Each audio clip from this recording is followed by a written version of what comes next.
so good to see you in the Netherlands. Goedemiddag. I got it. I've been working on that for decades. It's not the easiest part of our Dutch. Yeah, it's all right. You know, it's funny. You remind me when I first came to the Netherlands so many years ago, the gentleman I was doing business with, I said to him, I said, Jeroen, teach me a little bit of Dutch, please. And he looked at me and said, Rick, no. He said, it's a very difficult language to learn, and everybody here speaks perfect English. Why bother? And it's like, oh, no, I mean, come on, you know, I have to have some courtesy. So over the years, I picked up a couple words here and there. So what else? Oh, put me on the spot. Thank you. So here we are back in Tampa. About 2 months ago, you and I met for the first time. Yep. Wow. And I felt an immediate kind of connection that was this cool guy, and realizing that you are overseeing everything.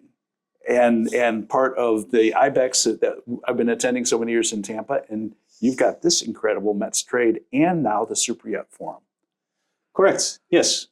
So welcome here in our offices. Thank you. We here at the RAI Center. As RAI, we own METSTRADE show. Right. From this year onwards, the Superyacht Pavilion became under our METSTRADE umbrella. Right. And indeed, RAI is a shareholder of the IBEX show. So that's a joint venture between ourselves, RAI Amsterdam, and the NMMA in the States.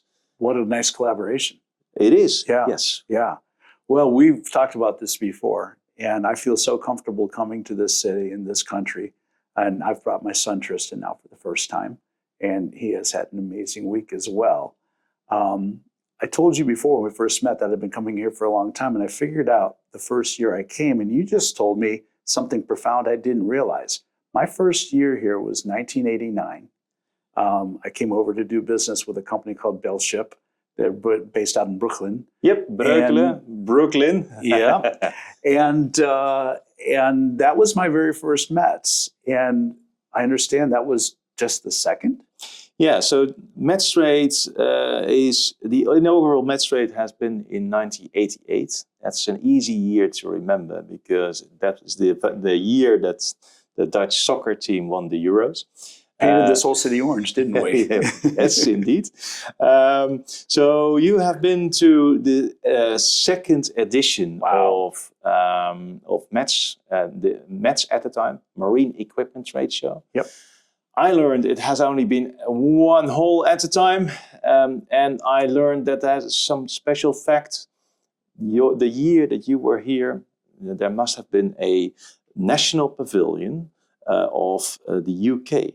Because British Marine, the industry association in the UK, was the first marine industry association with the initiative, hey, let's get there with a national cluster. So from that year onwards, the show was immediately with an international focus. It was not a Dutch event. It has an international appearance. And you have been there. Yes. And from there, the rest is history, because after that show, other marine industry associations have joined, and currently we have 26 different national pavilions in this show. So the rest is history. But how was that event for you? Well, that event was, I was a young man, very young man, I'll say. And one of my first trips actually over to Europe, and my very first time to Amsterdam. Yeah. So a little bit overwhelming in some regards. Just learning about doing business in the yachting industry in Europe, kind of under the guidance of my friend Jeroen Jeltz, who owned Bellship. Yep.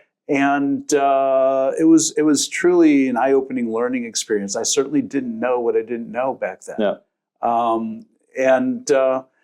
I was happy to be with them because I couldn't imagine coming in as an American company and just having a stand someplace and trying to expect to meet anybody, or it helps to be amongst a group where you can be noticed, I guess.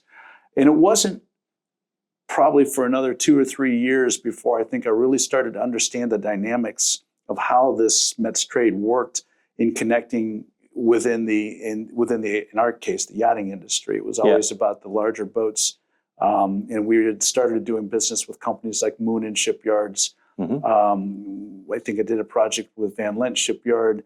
I think we did one project with Fitters. And so there was a couple Northern European yards we were starting to just kind of break into. And this was a good excuse to come over and do business with the local shipyards, and then at the same time engage with the international industry. And it was shortly after that, I think it was 1993 or 94, I joined the time it was the Superyacht Society. Later it became the International Superyacht Society as a board member. And then I was coming over with a slightly different role because I was also representing the Superyacht Society. And now I'm engaging with people like Michael Bremen, who I met initially that way. And then Michael and I just met during this show, had a great conversation, realized that in 1996, we were working together on their 96-meter motor yacht Limitless for an American client. And Captain Craig Tafoya was a friend of mine. He helped bring me into that project. And that was Lurson's very first diesel-electric powered yacht, 96 meters, very large boat for the time, diesel-electric hybrid propulsion. And Michael and I were kind of smiling and enjoying this moment because the buzz right now in the yachting industry is hybrid technology, a greener footprint, alternative propulsion. And Michael smiling and said, yeah, we just did that 30 some years ago. It's all new technology, isn't it?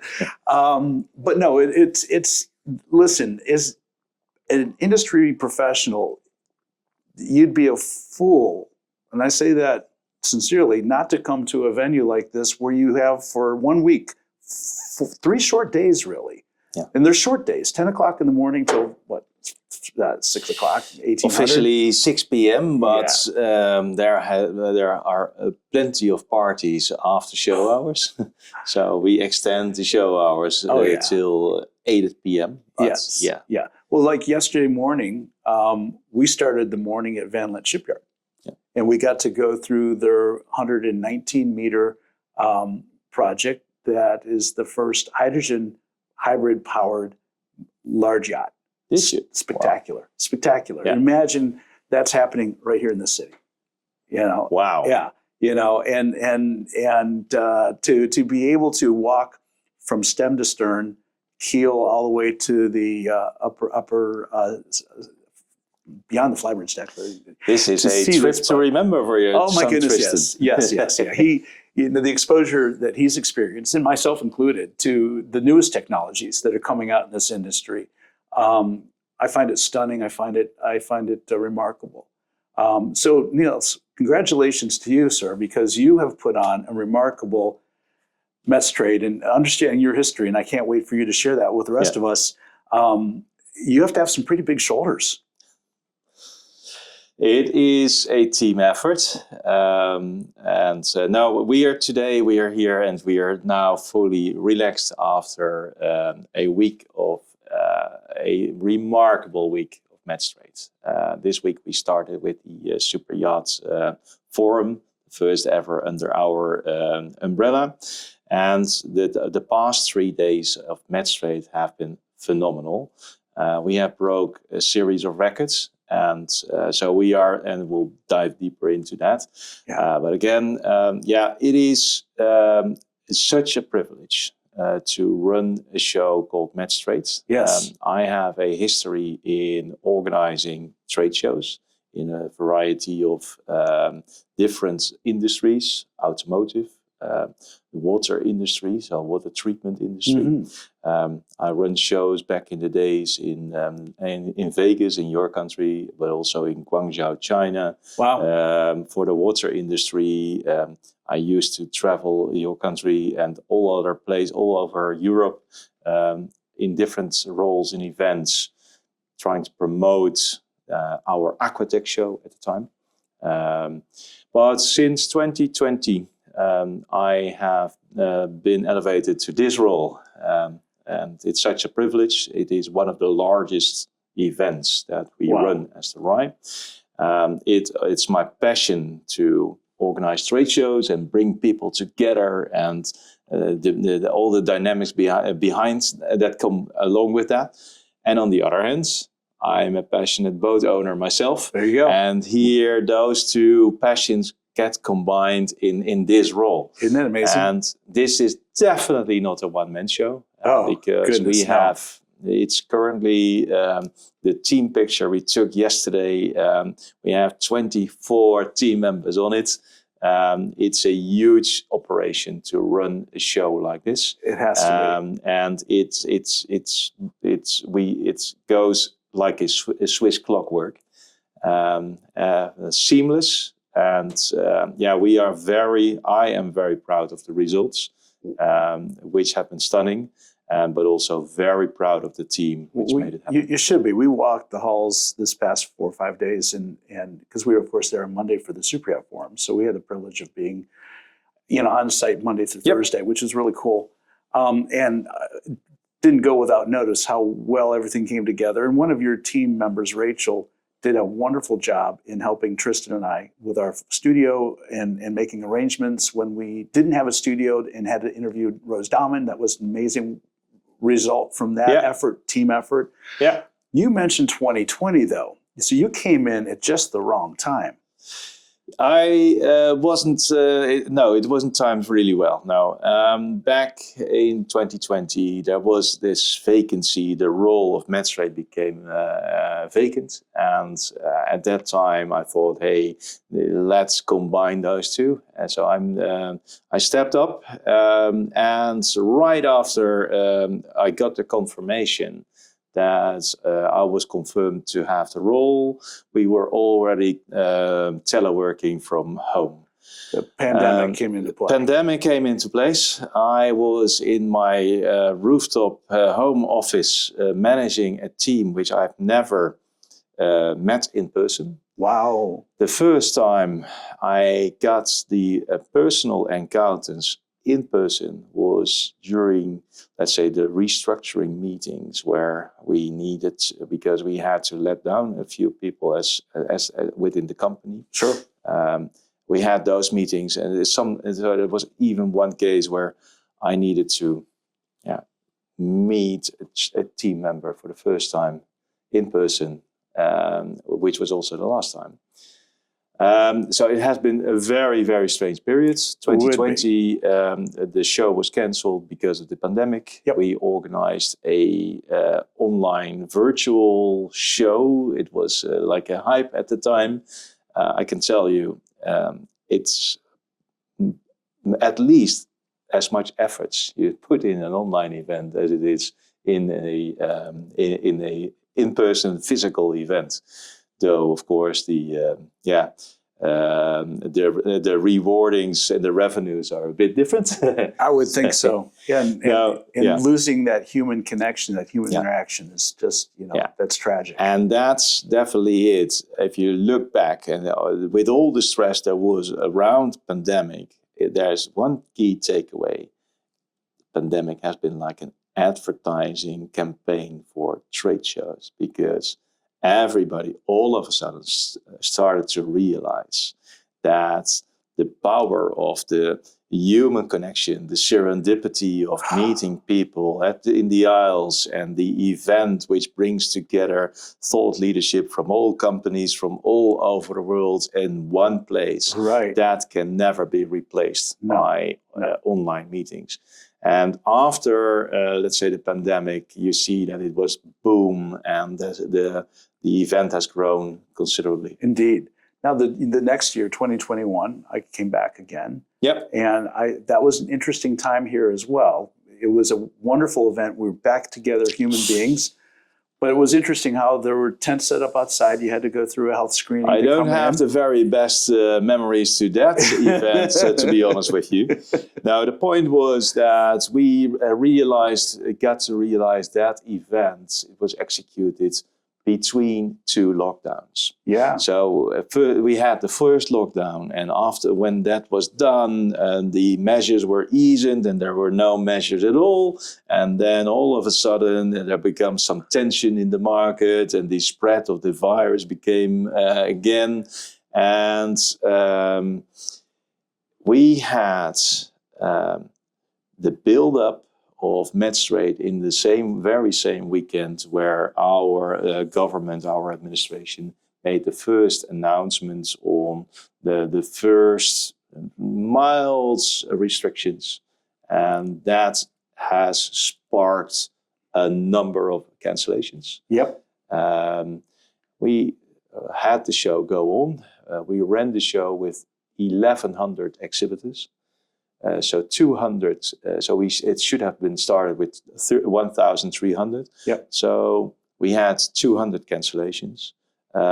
It was a nightmare to the team. There was so much tension and stress. It has been very, very stressful to run it. Though Can imagine.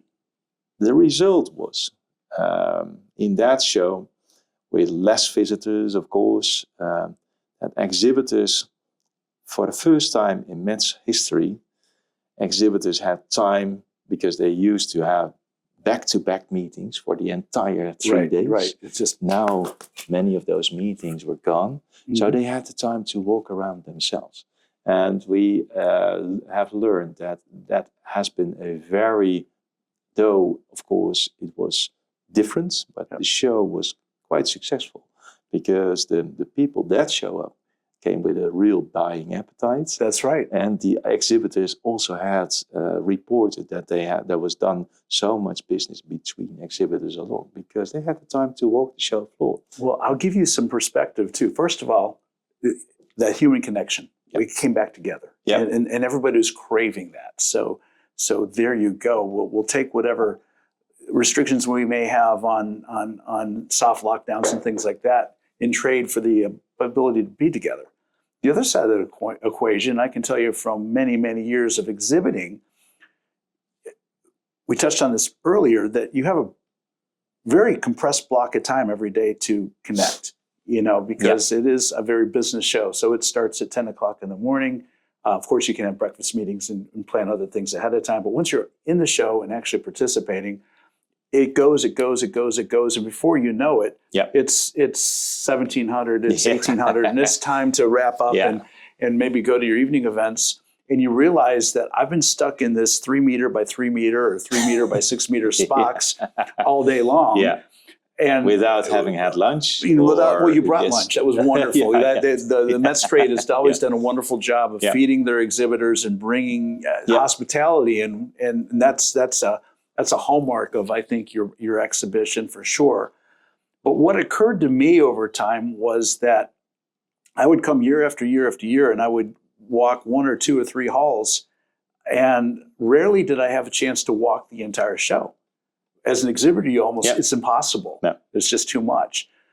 So then we would start doing this. We would start bringing over an extra employee to either cover the stands so that we could walk the show, or to send them out into the show to go exploring and discover and find treasures. There are treasures at the METSTRADE, and that's the thing I tell people all the time.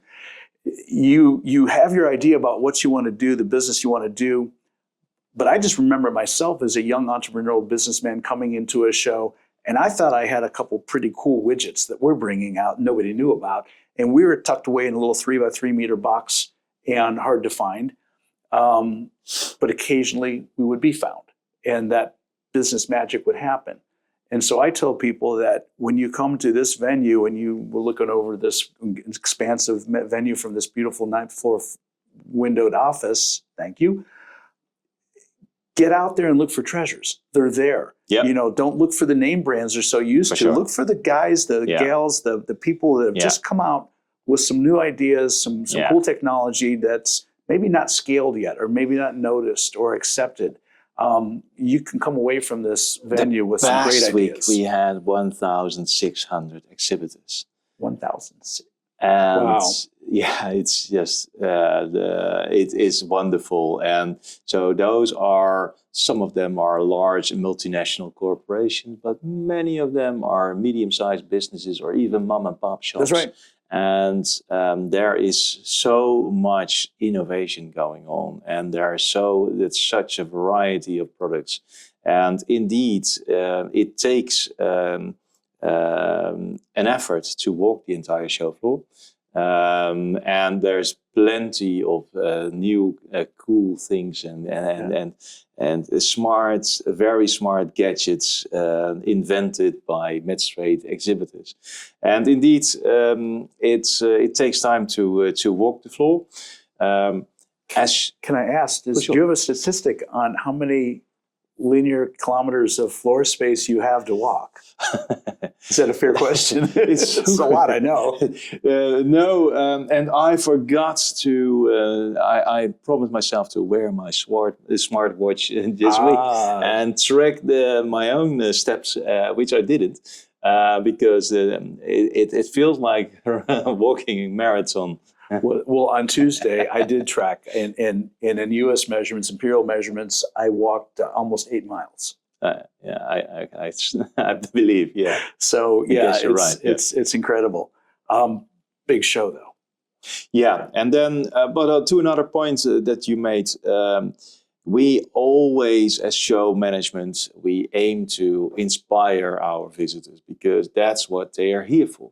And this week we have managed to break another record in METSTRADE history. So we had close to, I don't know the exact number, but it's so close to 20,000 unique professionals. Wow. From 134 different nations. So practically from all over the world. Absolutely. If the two of us aim to name 134 Good nations. luck. Good luck. Please don't put me on that spot. No. I think I'm pretty well versed, but I wouldn't go there. But they want to be inspired. So we have a theater, we have a entire content program. We over the course of 3 days, we had 80 different sessions. Wow. With panelists, with speakers, and some big ones like the women leadership, the women in marine industry breakfast. Yep. But also lots of very niche elements that we bring to the stage. Literally, they are listed in the show catalog. The theater has been filled for the 3 days, so there is definitely an audience for that, literally. Though, if you listen to exhibitors, they say, "Look, it's brilliant what you're doing. We know we get feedback that the program is so nice. Yeah. We just don't have time for that because indeed they are there in their booths, waiting for the clients to arrive. They have their schedules." Right. All those, the vast majority of exhibitors, they pre-schedule the appointments way up front. Oh yeah. Before the show, they prepare. It'd be so silly nicely. not to. Yeah. Because it is such a compressed show. That coordinating between two entities at a time to find a block of time mutually. Yeah, that's the real deal. Yeah, for sure. The 1,600 exhibitors. And then we were walking the aisles. There are times that we were kind of shuffling the aisles instead of walking the aisles because there's so many people ahead of us filling the aisles. Yeah. And I thought, now this is just, this is pretty profound. We had moments where there were queues in front of the escalators. And the beauty of METSTRADE is everybody was just smiling because, I was going to say of course, that too. Exhibitors, they like the crowds. Right. But even visitors were so, let's say, proud that this industry brings so many people and that they're part of it. That's right. You're part of something special. I have to say, because we're in a recreational space, nobody has to have a boat. No. Certainly nobody needs a yacht. No. But we are an industry that's providing recreation and escape and family joy. And there's so many elements that drive a industry like ours that it's vibrant, it's growing, so we're seeing our own economies back in the United States starting to pick back up again, and a lot of optimism about what the economic future there looks like. And I always say that a rising tide floats all boats. So, and this, I've been talking about that this whole trip, Niels, is that when I overhear people talking about the North American industry or the European industry, where there's any kind of this, it's like, that's silly. It has to be this because, you know, and of course here with Mets, it's around the world, not just the European industry, but it is important when you understand that you've got an incredible depth of resources, and that if you're open to the collaboration, you know, you can scale. You can scale so well and find success. Yeah, I must say, and I appreciate your optimism on your side, and the US is picking up. I believe that the market, it is currently, we see a mixed landscape. The superyacht industry is doing very, very well. The ultra rich, the ultra net high worth individuals are becoming more wealthy. Wealthier, and we see that the number of the ultra rich is growing.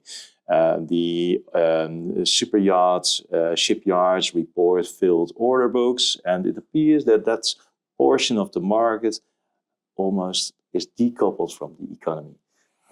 Perhaps it is. They do well, and it's blue sky in that area of the business. But METSTRADE goes from the equipment from the smallest dinghy until the largest superyacht. So let's have a look at the other spectrum, part of the spectrum, and then the serial produced boats. They are currently struggling. That's the case in the United States too. The European economy is currently not in the very best stage, and we see that especially in the smaller boats market, those markets are highly depending on, let's say, the state of the current economy. And as you said, nobody needs a boat. It is not a necessity. Though there is one, let's say, hybrid market in between, which is the more what we define as the luxury market. And we see that market does pretty well. Is less depending on the economy too. There are entrepreneurs who sold their business, cannot afford a superyacht, obviously, but there is the more high-end pleasure crafts. They do very well. If you then look at all of that in the current state of the economy, we were overwhelmed pretty bad. We knew that this show was about to be good. We have seen the pre-registration numbers, but we could never expect this to be this good as it was the past week. We were overwhelmed with the number of visitors, and it appears to be that if you are an equipment manufacturer and you have, let's say, overstock, what is the best place to find potential customers? It is METSTRADE. Could be, absolutely. And on the other hand, probably there are also boat builders around who look to diversify their purchases and find new suppliers. And then again, what is the best place to... It's METSTRADE, And I would say that METSTRADE is a good economic indicator in the fact that you've set records this year. And we'll talk in a moment about this next coming year. I think that is an indication that while no question about it, there are economic downturns and there are places where there are economic struggles, including the United States. The small boat market in the United States has been struggling the last 2 years. But coming out of the Fort Lauderdale Boat Show and talking to people that are in those spaces, we're starting to smell a little bit of a turnaround in that. And let's just and if you look at the level of optimism and the vibe and the vibrant atmosphere, you must have experienced yourself. It's incredible. And that's where I say, you know, a rising tide floats all ships, because I do have the historical perspective to say that when the United States economy is struggling, that you know, the rest of the world's economy follows suit. There is a action and reaction type of event that happens there. And when our economy does well, it tends to pick up other economies. The euro strengthens and other currencies strengthen, and you know that that is usually a net positive. And I do believe that what we're going to see in the next couple of years is going to be a significant improvement in the U.S. economy, which hopefully will help improve the European economies and other world economies. Yeah. So not wood. Yeah, that's what happens here. Fingers crossed that works out that way. I hope so. I hope so.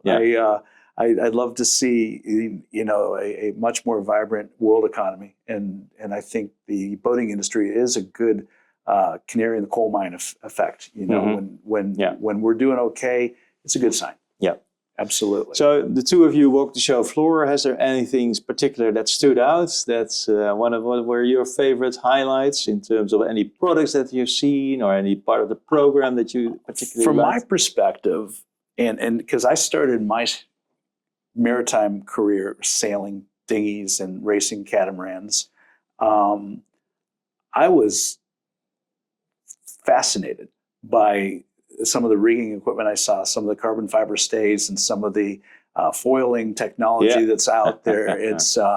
It's mind blowing to imagine. I did an interview with a company that builds some special pneumatic fenders, and they're supplying the U.S. Cup team that the United States U.S. Cup team, and they were talking about going out on their chase boat at 40 knots, trying to keep up with the boat, the sailboat that they're tuning up and getting ready to race. And it's like, when you've got a multi-engine power boat that's struggling to keep up with a sailing boat, I think now you've got something happening here. I found that technology fascinating. Those conversations were pretty interesting. It's so nice that you bring that up, because we were so proud having Terry Hutchinson, the skipper of New York Yacht Club, American Magic, one of the contenders in the past America's Cup. Yes. As a keynote speaker doing the opening address of METSTRADE. And in addition to that, we have the Foiling Technology Pavilion indeed at the show floor. Yes, I saw that. Foiling is, let's say, such a cool and promising technology. Right. Not only for sailboats, but also motor-powered boats. No question. The combination between, on the one hand, wing foils, and on the other hand, electrified propulsion, flying over the water without any noise at all. It is an experience. And well, this is 21st plus century technology. And what has been in the conversation for the last many years, almost to the point where people are starting to think they're hearing it too much, is the sustainability conversation. Yeah. And you can't continue to do the same thing and expect different results. You've got to find new technologies. You've got to be innovative. You've got to have the research and development budgets and people willing to spend the money to develop these new technologies. And we're seeing the hybrid technologies. We're seeing the battery technologies improving. We're seeing electric drive boats and yachts becoming more and more acceptable and mainstreamed. Foiling comes into it because if you can reduce drag and weight, and now all of a sudden you don't need as many kilowatts of power to move the boat from point A to point B, you're not burning as much fuel, or your battery's lasting a lot longer. And it's literally an elevated experience. Who paid you to say that? I love it. No, that's perfect, because it's exactly what it is. And so those who are paying attention are noticing there is a shift in technologies, and there's a shift in how we do our boating. And I dare say a decade from now, when we're here at the METSTRADE in 2034, 2035, that we're going to see a completely different floor and different conversation. Probably by then there is no foiling technology pavilion, because then by then it became mainstream. Right. Then what's next? I love this. Yeah. So talking about the future, Niels, you and I talked a little bit in Tampa that made me so excited about coming here to do this interview with you about some significant changes that are happening to METSTRADE and the Superyacht Forum in 2025. Would you share a little bit of that with our people? For sure. I think it's important to know what's coming. Yeah, so from the moment I got into this role, I've seen the Superyacht Pavilion growing and growing, and we had space limitations for years. And that space limitation led to waiting lists. So we had to say no to very respected companies offering great products because of our existing exhibitor base booked and rebooked their stands. We didn't have sufficient space to allow the new ones. On the other hand, the existing exhibitors were so excited with our concept that in many cases they said, look, couldn't we just double our space because we'd like to bring more products of our products, or we'd like to bring more of our staff because this is a great show and we'd like to expand. We had to decline on all of these requests because there was no space available. And why was that? There's one hall in the Rise Center that was not used yet by METSTRADE. Our company had other commitments to an art show who ran over our dates. So if you're an art lover, you can this weekend visit Pan Amsterdam. That show, we finally managed to find other dates in the agenda for next year. So next year onwards, we have another playground of 10,000 square meter gross. 10,000 square meters. Yes. Plus, that's added. That's correct. Wow. And that allows us to specifically focus on superyacht technology, as well as superyacht refit, to expand our show. And from next year, and that's the point that I'm very excited, because we are very confident based on all the indicators, the space requests we get, and the new concept that we have in mind. We are definitely going to fill that entire area. We have seen how busy the aisles were the past week. It has often been a bit too busy.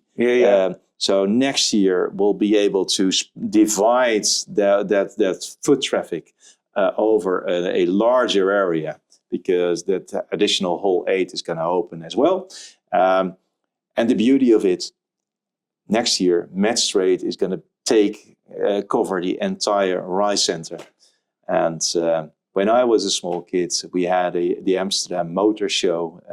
If you are a car lover, you went with your dad to see the cars at that time. So that Rise Center was immense at the time, and there was that one show that covered it all.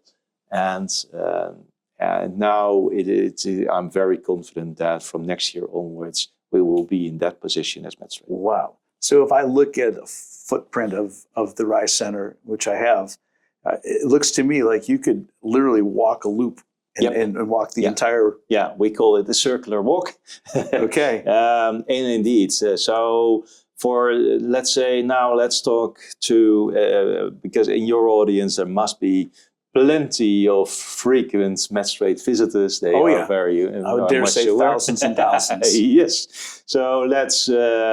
so now it's a bit nerdy talk on how our convention center is organized.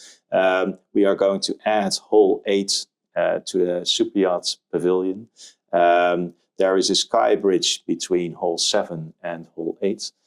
Which is overlooking the park. Yes, it's beautiful. And in the front, there is the connection between the two parts of our convention center. There is the Elysium Ballroom, we call it Hall 13, where the Dame Awards and the METSTRADE Theater has been the past edition. That will remain.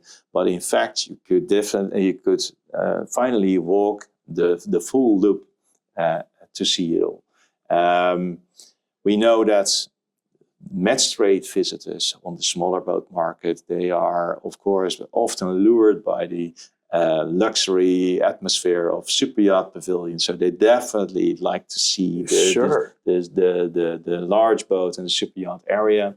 On the other hand, we know that many of the Superyacht Pavilion visitors and exhibitors, if you're really into superyachts, you're probably not too much of interest to the smaller boat markets. So it will be more of a one-way street. Right. Absolutely. But I would tell you that there's cross-pollination.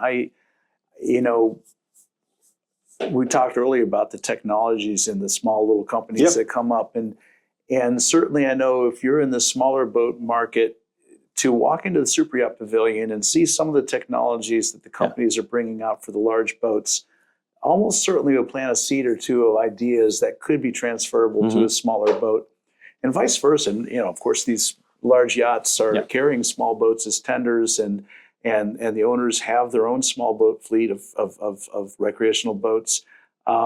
And there are those little garage shops that come up with some pretty cool ideas. Yeah, no, you're right. So the cross-pollination is really, I think, definitely, important. So I have to ask the question then, the waiting list is going to be reduced or eliminated? Yes. I'm confident. So we have now finally the space for exhibitors to expand. We'll be able to reallocate a variety of companies. And in addition, so it's not only space expansion. We are going to initiate a brand new theater. It's going to be called the Superyacht Technology Stage. So there's going to be a theater right in the middle of that new Hall 8, because we know that there is so much demand for engineers to be educated on the latest technologies. Yeah. So they will be having their own stage with applied technologies and the cool stuff, while on the other hand, the Superyacht Forum remains. So while the forum is on leadership elements and more the strategy of where is the industry heading to. That's right. So C-suite level at builders and captains, etc. Will be in the new Hall 8.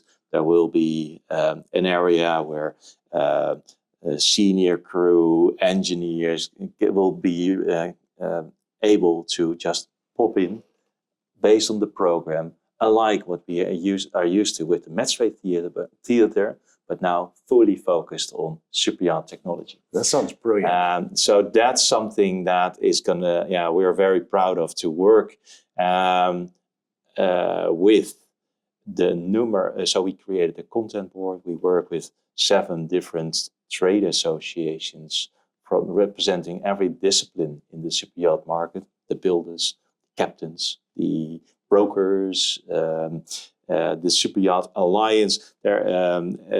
So there are plenty of associations who work with us, and they advise us what the education needs are from their membership. That's going to be brought into that new theater in Hall 8. I can't wait to see it. And then, in addition to that, because I'm not there yet, we'll be offering a new captains club. There's going to be a special program for Superyacht captains. Another desire from the market is we are going to we'll open another, let's say we call it a fine dining restaurant. So more upmarket, high-end, near Hall 8. And that allows Superyacht industry visitors to have their lunches here at the Rice Center. They don't going need off-site. So we'll have this captive audience. They don't need to get outside. So there's going to be stunning. There are a variety of new initiatives. It's not just an expansion. Now we have a full new concept. And then on top of that, we have done our homework. We work with a strategy consultant who, over the past year, has been working on conducting interviews with exhibitors and visitors from the Superyacht Pavilion. And we got to learn that the current METSTRADE Superyacht Pavilion is predominantly focused on new build. And there is such an opportunity in refit. And that's why from next year onwards, we'll be putting much more emphasis on Superyacht refits.